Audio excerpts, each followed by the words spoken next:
उसके चेहरे पे नजर आ रही है, क्योंकि जब कहीं ना कहीं गीदड़ की मौत आती है तो वो शहर की तरफ भागता है। तो कहीं ना कहीं उसके चेहरे पे जो बौखलाहट नजर आ रही है ब्रजभूषण के खिलाफ एफआईआर दर्ज करने के लिए सुप्रीम कोर्ट ने भी बोल दिया, पास्को भी लग गया उसके ऊपर, उसके बाद भी सुनवाई नहीं है। आज वो कह रहे हैं कि मैं नार्को टेस्ट कराने को तैयार हूँ। भैया बढ़िया बात है, नार्को टेस्ट कराइए, और जब आपने कुछ नहीं किया है तो फिर तो आपको डरना नहीं चाहिए।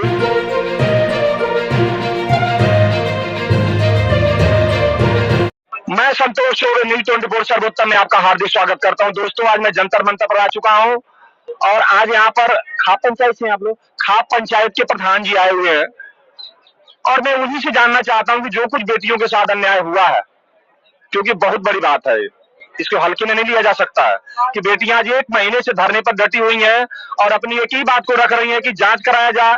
अभी मैं 10 मिनट पहले मैंने संगीता मैम से जो मैंने इंटरव्यू लिया, उन्होंने साफ कहा है कि हम नार्को टेस्ट के लिए तैयार हैं। तो जब अगर नार्को टेस्ट के लिए मैडम तैयार है तो दूसरों को क्या आपत्ति होनी चाहिए भाई?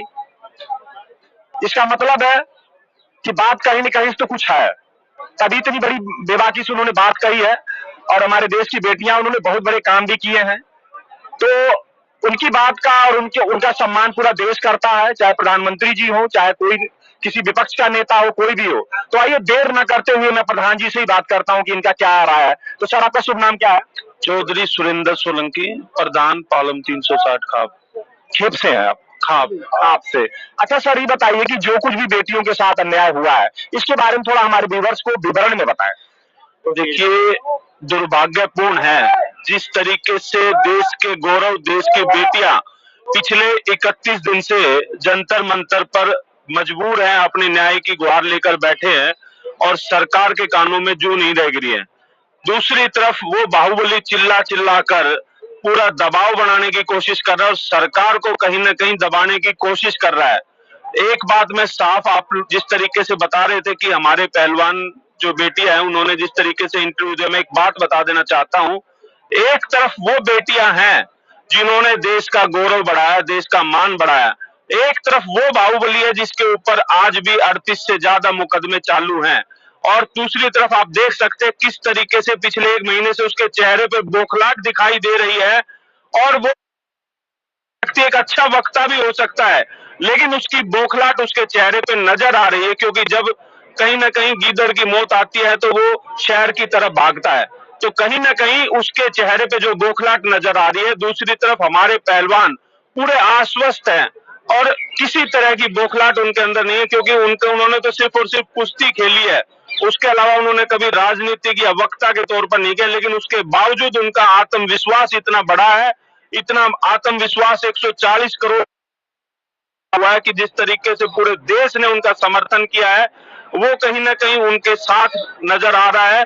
और दूसरी तरफ ब्रजभूषण जैसे बाहुबली के चेहरे पर एक डर और एक डर का माहौल है कि जिस तरीके से उसने सारे हथकंडे अपनाने की कोशिश की, इस आंदोलन को जातिवाद में बांटने की कोशिश की, एक प्रदेश में बांटने की कोशिश की, उसकी सारी कोशिश नाकाम हुई। देश के 140 करोड़ लोग आज हमारे पहलवान बच्चों के साथ खड़े हैं, मजबूती से खड़े। और मैंने पहले भी कहा, ये सिर्फ इन 3 बेटियों की बात नहीं है या उन 7 महिला पहलवानों की बात नहीं है जिन्होंने यौन उत्पीड़न के मामला उठाया। ये तो पूरे देश को इनके ऊपर दिखाई एक बाहुबली के सामने आवाज उठाने की। ये लड़ाई देश की 70 करोड़ महिलाओं की लड़ाई है कि कहीं आने वाले भविष्य में किसी बहन बेटी के साथ इस तरीके के भेड़िए, इस तरीके का व्यवहार ना करे। ये एक कहीं ना कहीं रोल मॉडल के रूप में पूरे देश के सामने ये बच्चियां उभर के आई है और पूरा देश इनके साथ खड़ा है। अच्छा, ये बताइए कि देश के नागरिक तो ये कह रहे हैं कि भाई बेटियां हमारी भी हैं, लेकिन कुछ लोग जो इसमें राजनीतिक तुल दे रहे हैं, मैंने यहाँ कई लोगों से सुना, उसके बारे में आपका क्या कहना है? आप अगर बेटियों को न्याय दे, तो भाई हमारी भी हैं, जितना आपकी हैं, इतना फोगाट फैमिली की, उतना पूरे देश की हो, क्योंकि उन्होंने बहुत बड़े काम किए हैं। लेकिन जो राजनीतिक तुल ले रहे हैं, उसके बारे में आपका क्या कहना भाई? वो या तो बेटी का न्याय दिलाएं या राजनीति। कौन दे रहा है राजनीतिक को? कुछ लोग हैं, मैंने देखा है। नहीं, आप बताइए कौन दे रहे हैं? मुझे तो ये नजर आता है कि कहीं ना कहीं भारतीय जनता पार्टी के लोग इसको राजनीतिक टूल देने की कोशिश कर रहे हैं, इसको जातियों में बांटने की कोशिश कर रहे हैं। लेकिन कहीं ना कहीं देश की जनता ने ठान लिया है कि इन बच्चियों को न्याय दिला के रहेंगे। और आपने देखा 23 तारीख को कम से कम 20,000 लोग यहाँ पर कैंडल मार्च में थे और 28 तारीख को लाखों लोग, देश की महिला, देश का नौजवान अपने भविष्य को लेकर महापंचायत करने जा रहा नई संसद के अंदर। और उस दिन दूध का दूध और पानी का पानी साफ हो जाएगा। पूरी दिल्ली के अंदर चारों तरफ से हजारों नहीं लाखों की तादाद में लोग वहां पर पहुंचेंगे। और जिस तरीके से इस बृजभूषण जैसे बाहुबली ने सरकार के ऊपर दबाव बनाया कि ये कहीं ना कहीं उसने कोशिश की, उस दबाव को पूरा 28 तारीख लाखों लोग यहाँ पर होंगे और नई संसद का उद्घाटन भी लाखों लोग करेंगे और महापंचायत भी करेंगे, अपने ऐतिहासिक निर्णय भी लेंगे, इन बच्चियों को भी न्याय दिलाएंगे। साथ ही साथ भविष्य में किसी बहन बेटी के साथ इस तरीके का खिलवाड़ ना हो, उस पर भी चर्चा होगी और उस पर भी आश्वस्त किया जाएगा कि इस तरह की घटना दोबारा की। बताइए कि जैसे कि ट्रैक्टर रैली थी, क्या उस तरह की रैली वगैरह आप लोग करेंगे या कैसे, इसके बारे में थोड़ा बताएं। अगर जरूरत पड़ेगी तो करेंगे, लेकिन अभी तक उस तरीके की प्लानिंग हमने नहीं की है। खाप पंचायतों ने निर्णय लिया है क्योंकि ये महिलाओं का मामला है, महिलाओं का यौन उत्पीड़न का मामला है, तो देश की 70 करोड़ महिलाएं मिलकर इस लड़ाई को लड़े। खाप पंचायत, किसान संगठन और सभी सामाजिक संगठन उनके साथ मजबूती से खड़े हैं। आपका बहुत बहुत धन्यवाद प्रधान साहब, आपने बहुत बहुत। सर, आपका शुभ नाम क्या है? हरपाल बुढ़ानिया, अखिल भारतीय बुढ़ानिया परिवार का अध्यक्ष हूँ। अच्छा सर, ये बताइए कि जो कुछ भी बेटियों के साथ हुआ है, अन्याय हुआ है, इसके बारे में आप थोड़ा खुल के हमारे व्यूअर्स को बताएं आप। देखो जी, जो हमारी बेटियां देश का गौरव है, सम्मान है, जो हमारा ओलंपिक मेडल लाई, और उन बेटियों को भी आज न्याय नहीं मिल रहा क्योंकि उस ब्रजभूषण के खिलाफ FIR दर्ज करने के लिए सुप्रीम कोर्ट ने भी बोल दिया, पास्को भी लग गया उसके ऊपर, उसके बाद भी सुनवाई नहीं है।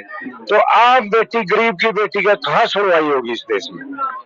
मेन ये है कि इनके ऊपर जो लगाया है इन्होंने, कोई भी बेटी चाहे वो गरीब की, अपने ऊपर कोई झूठा लक्षण अपने को बदनाम नहीं करेगी। नहीं, देखिए बात तो बहुत बड़ी है और उन बेटियों का सम्मान भी है, पूरे इंटरनेशनल लेवल की है। और इतनी बड़ी बात, अगर वो अपनी बात पर डटी हुई है, अभी मैं 10 मिनट पहले मैं बोला रही हूँ कि उन्होंने उनका इंटरव्यू लिया हूँ, संगीता मैम का, उसके लिए तैयार बैठे हैं, बहुत बड़ी बात है।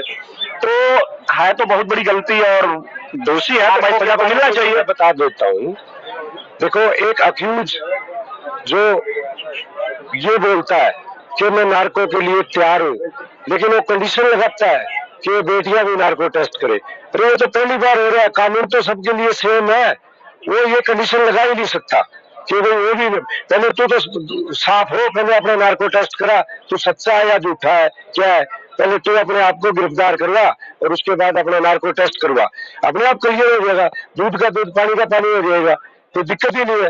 वो अगला कंडीशन लगा रहा है बैठ के में, जो हमारी बेटियां, जो हमारा गौरव है, सम्मान है, देश का सम्मान है, वो जब न्याय मांग रही है, उनको कहते हैं इनका भी नार्को टेस्ट होना चाहिए। ऐसा तो कोई कानून ही नहीं है कि उनका भी नार्को टेस्ट होगा, पहले खुद तो करवाए, खुद तो साफ हो।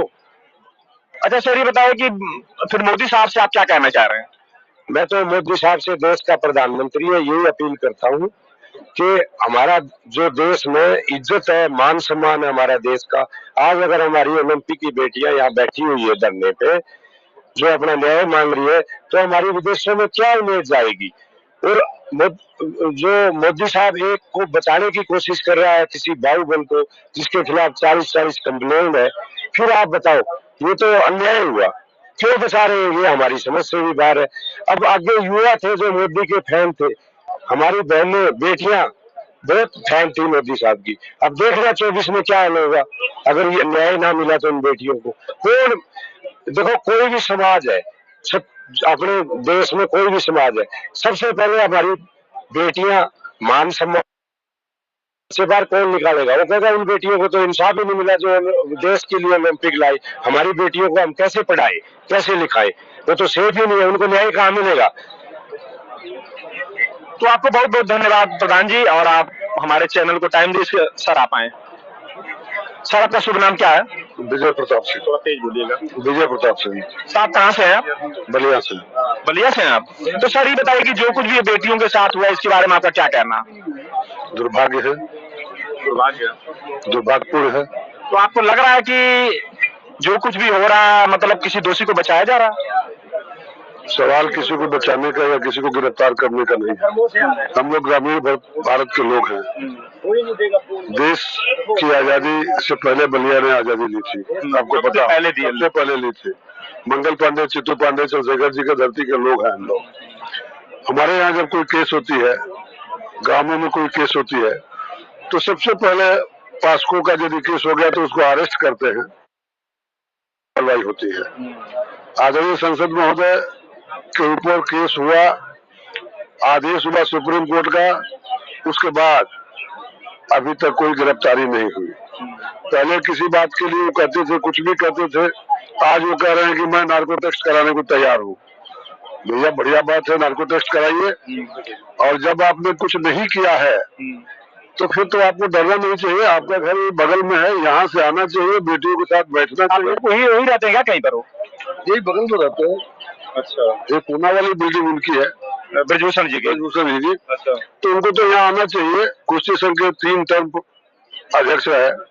सारे लोगों को मेडल दिलाने में, चलाने में, कहते हैं कि मैंने खिलाया, मैंने दिया, मैंने सरकार ने सपोर्ट किया।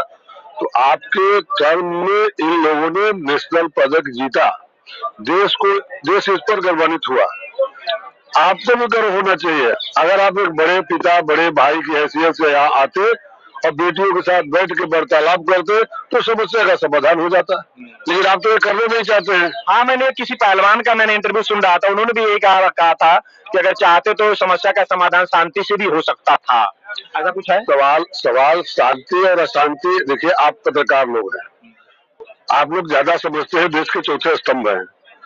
आप लोग की समझ हमारी समझ से ज्यादा होती है। आप लोग हवा भाप के समझ लेते हैं कि क्या चीज हो रहा है। आप मुझे एक बात बताइए कि क्या ये उचित है कि ओलंपिक पदक पाने वाली लड़कियां, हमारी बेटियां न्याय के लिए आज 1 महीने से जंतर मंतर पर बैठी हुई है? और रहा सवाल देश के प्रधानमंत्री, इनका नारा क्या है? बेटी पढ़ाओ बेटी बढ़ाओ।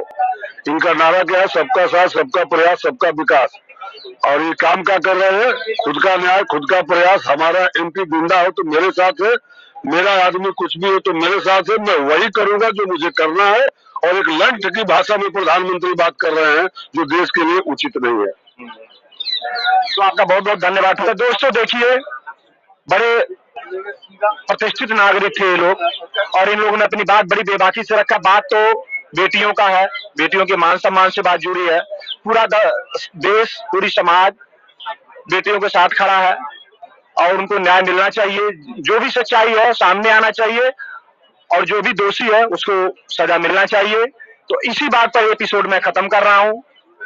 अगर हमारा प्रोग्राम आपको पसंद आए तो हमारे चैनल को लाइक करिए, सब्सक्राइब करिए, शेयर करिए। जय हिंद।